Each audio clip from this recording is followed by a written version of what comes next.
Hello, sir. Myself Ayush. I'm from India. India. Yes, sir. Yes. I study at Indian Institute of Science Education and Research, Mohali. Yes. I have a very general question for you. Yes. It's more about every student across the world. What is the most important message that you would like to give to all the young scientists now, and what message do you want all the young scientists to carry with them so that they can transfer that message to their coming generations? Okay. So I think the most. Yeah, I don't think I got a chance to say this yesterday. The most important thing that for a young person, and not only a young scientist, but any young person, yes, is to study and to do and to make a living and to find a vocation in life that he likes to do, Yeah. okay? Yeah. That he likes. So if you like to, let's say, become a media person, yes, and your parents want you to become a physician, then become a media person, okay? because because what you like to do is what you do well. And there's a close connection between what you do well and what you like to do. And if you do it well, then you like to do it, and if you like to do it, then you do it well. And so the most important thing is that everybody in the world should do something that he does well, okay? And also that he likes to do, because that way you increase both productivity and happiness, okay? Yeah. So that is the number one, that is the number one recommendation I have for all the young people over here and indeed everywhere else. And the second thing is what I would like you to, you asked me what you should carry back with you. Yeah. Okay. So I'll tell you a story. I met a young lady from India in Chicago, yes, Oh. in Chicago, and she asked me, I would very much like to help my country. How can I help my country? Same here, And she sir. was living in Chicago. So I said to her, the best thing that you Go can back do to to India. help your country is to go back I to know. India, yes, and stay there and live Yes, there, because yes. India needs people like you.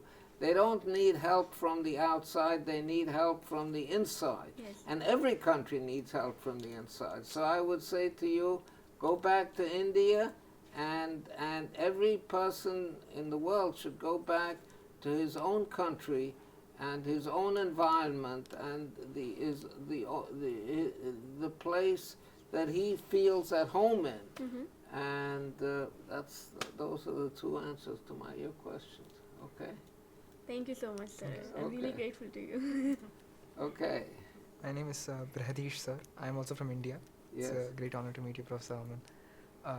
My question is related to what you were speaking about yesterday regarding consciousness and Yes. the progress of science, the next frontier. So, science, as you said yesterday, it's an objective pursuit. Yes. But consciousness is, of course, a very subjective matter. Completely subjective. Completely Yes, subjective. yes. So, do you think it's time that science broadens its own definition of what science is, to embrace subjectivity also in a certain manner? Otherwise, how can objectivity tackle subjectivity? Well, this is part of the problem. It's the very idea of subjectivity, okay? The very idea of subjectivity does not fit into the classical scientific paradigm. Exactly. Okay? Yes. Because there is a computer, a machine, a crystal, they have no subjectivity, right? Subjectivity is from one's own point of view. A computer does not have a point of view, Yes. right? Yes. So the idea of subjectivity, I mean, one could say that consciousness is an expression of subjectivity, or subjectivity is an expression of consciousness. The two ideas are very closely related with each other, and therefore science has not found a way to deal with subjectivity, but subjectivity is a real phenomenon, yes? We all feel it, yes? And science is nowhere near this, yes? So one must, and I think this is really a very, very fundamental problem. And one must, it's the big, and I wish I could interest more people in it.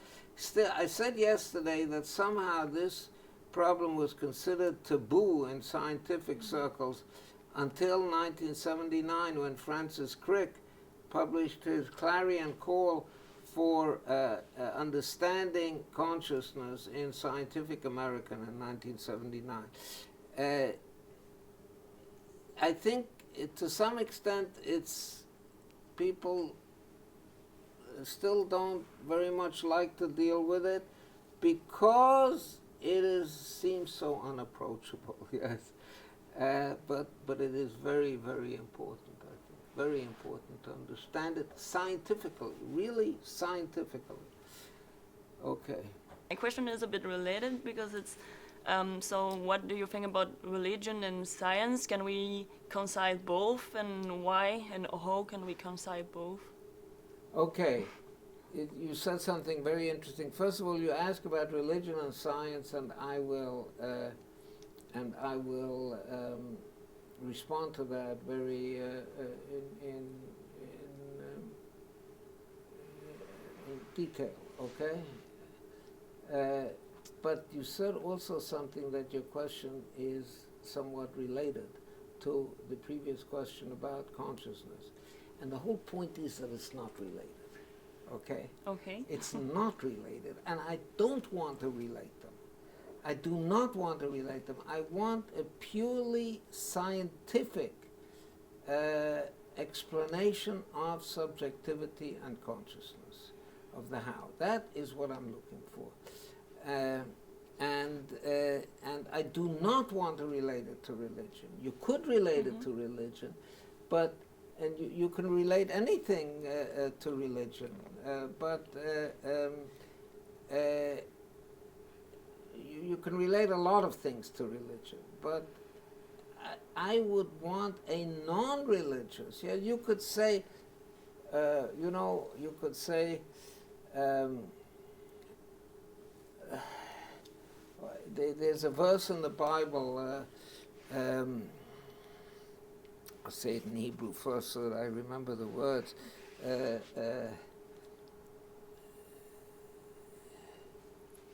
Vayitzer Hashem Elokim et ha'adam afar min ha'adama vayipach ba'apav nefesh chayim. So the Lord God took dust from the ground and made a human being from it, from the dust on the ground, and blew into his nostrils a living soul. Okay? That's what the Bible says. So you could interpret that, if you wish, this way. You could say, well, dust from the ground is all the elements, or all the chemicals, yes? And all animals and plants and human beings are made out of chemicals, yes? But chemicals does not make a conscious human being. And for that you need God to breathe into his nostrils a living soul. Okay, so that's a beautiful verse which would relate religion to consciousness. I don't want that. Okay, I don't want it. I want to keep the things separate. Yes, I want a scientific explanation without God. Okay, of consciousness. So I reject the idea that this is related to religion. Okay, so that's one thing. The second thing but now you ask about my own, Yes. my own, how I deal with an apparent dichotomy between religion and science. Okay. Now the answer to that is that what I do think is correct is that even science is not about what is really going on in the world objectively.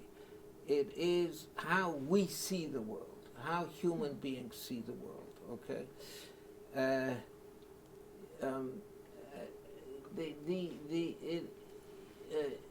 Take something like the world, the Earth is round, okay? The planet Earth is round, more or less. The planet Earth is round. What does that mean, that the planet Earth is round, okay? Now what that means is that there is a point in the center of the Earth such that the distance from that point to any point on the surface of the Earth is the same as the distance of that point to any other point on the surface of the Earth, right? It doesn't have to be exactly the same, you know, within 2 or 3 kilometers, 4 or 5 kilometers, okay? We're talking about the radius of the Earth is about 8,000 kilometers, right? Something like that. No, much more. About 12,000 kilometers, the radius, okay?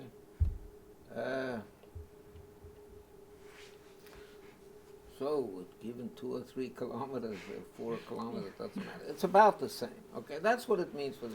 But you know, you think of that, it's a very complicated idea, yes?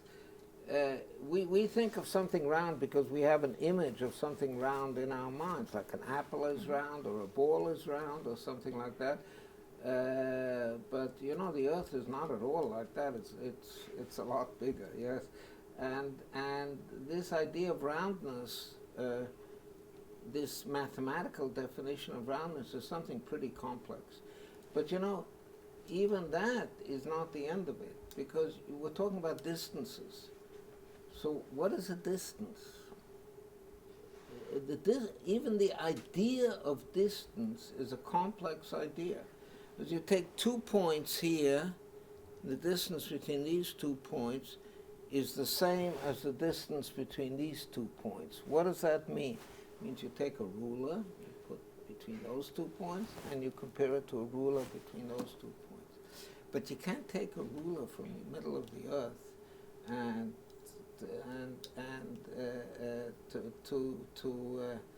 you can't take any rulers. It's an imaginary ruler, and figuring this out is a process which involves all kinds of theoretical, geometric ideas and so on. It's a very, very complex idea. Roundness of the Earth is a very, very complex idea. And to say that this has objective reality is stretching matters, okay? Even something very, very simple like that, okay? Very simple. I mean, this seems to be something very obvious. We are so used to seeing globes and maps, and like yesterday evening, the Earth turning around and so on. But it's really a complex idea which is in our minds more than in reality. It's a description of how our minds relate to the reality around us. I'm not saying that there is no reality around us. There is a reality. But science is about what how we absorb this reality, how we relate to this reality. Now, I'm just talking about something very simple like the roundness of the Earth. But you take something more complex, like, let's say, the law of gravitation or relativity. You know, Einstein is starring in this conference. Yes, you see pictures of him all around. This is much, much more complex. This is not reality. It's about how we see reality. Okay? That's one thing. Now, religion is another way of looking at reality. It's a different way of looking at reality. All right? And there are many ways of looking at reality. Take a painting of Rembrandt and compare it to a painting of Van Gogh or even of El Greco, okay? El Greco sees the world very differently from the way Rembrandt sees the world. And Rembrandt sees the world differently from how Rubens or Picasso or so. It's different ways of looking at the world, and they're not incorrect. They're both correct, yes? It's the way we view the world. So this is different. It's a different, it's science is one way. I'm not saying that Picasso is wrong, yes? Or that Picasso is inaccurate or imaginative or something. It's a different way. And especially Van Gogh, for example, you have this picture of Van Gogh with the stars, very large stars in the sky, yes? This is how he sees it. And when we look at the sky, we may also see it that way, yes? So it's, we have an impressionist school of painters, but all painters are impressionist. It's all in our minds. And science is also in our minds, yes? It works well for us. We can use it to do things, to build machines and to do all kinds of things, to kill each other with and so